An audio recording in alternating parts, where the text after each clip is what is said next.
Hi friends, welcome to my channel. இன்றைக்கி hot milk cake எப்படி செய்கிறதுன்னு பார்க்கலாம். அதுக்கு ஃபஸ்ட்டு ஒரு பவுலில் 2 எக்ஸ் எடுத்திருக்கேன். அதை ஸ்லோ ஸ்பீடில் பீட் பண்ணிக்கிட்டு அப்புறம் கொஞ்சம் ஸ்பீடை ஹையாக்கி கலர் மாறுற வரைக்கும் பீட் பண்ணி எடுத்தாச்சு. அதோட 1 பிஞ்ச் சால்ட், வெனிலா எசன்ஸ்,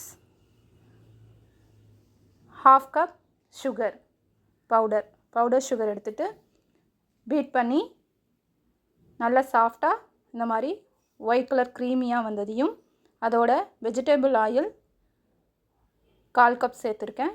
அதையும் சேர்த்து பீட் பண்ணி எடுத்துக்கணும். இது ஒரு 10 கவுண்ட்ஸ் மட்டும் பண்ணால் போதும். வெஜிடபிள் ஆயில் சேர்த்ததுக்கப்புறம் ஓவர் பீட் பண்ணக்கூடாது. அதுக்கப்புறம் ஒரு ஜல்லடையை வச்சு அதில் மைதா 1 cup, baking powder 1 table spoon, baking soda கொஞ்சமாக எடுத்துகிட்டு மூணுத்தையும் சீவ் பண்ணி அதோடு சேர்த்து மிக்ஸ் பண்ணி எடுத்துக்கணும்.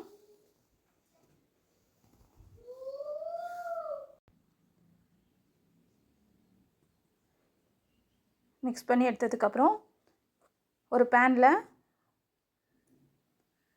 ஒரு 1/2 கப் பால் எடுத்துகிட்டு அதோட 2 டேபிள் ஸ்பூன் பட்டர் சேர்த்து ஹீட் பண்ணி எடுத்துக்கணும். அந்த நல்லா ஹாட் மில்கை நம்ம ஆல்ரெடி மிக்ஸ் பண்ணி வச்சுருக்கோம் இல்லையா, அந்த மிக்ஸோடு சேர்த்து பேட்டர் ரெடி பண்ணி வச்சுக்கணும். இந்த பேட்டரை ப்ரெசன்டேஷனுக்காக ஒரு சின்ன டின் எடுத்திருக்கேன். அதில் ஊற்றிட்டு மீதியை 6 இன்ச் ஸ்கொயர் டின்னில் ஊற்றி எடுத்துகிட்டு ரெண்டுத்தையும் 170 டிகிரி செல்சியஸ் ப்ரீ ஹீட் பண்ண அவனில்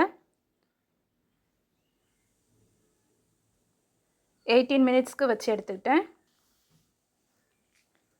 இப்போ ஹாட் மில்க் கேக் ரெடி. சாஃப்டாகவும் இருக்கும், டேஸ்டியாகவும் இருக்கும். டீ டைமில் நம்ம எடுத்துக்கிறதுக்கு சூப்பராக இருக்கும். ட்ரை பண்ணி பாருங்கள். ட்ரை பண்ணி பார்த்துட்டு கமெண்ட்ஸை ஷேர் பண்ணுங்கள். இந்த வீடியோ பிடிச்சிருந்தால் லைக் பண்ணுங்கள், ஷேர் பண்ணுங்கள், சேனலை சப்ஸ்கிரைப் பண்ணுங்கள். Thank you friends.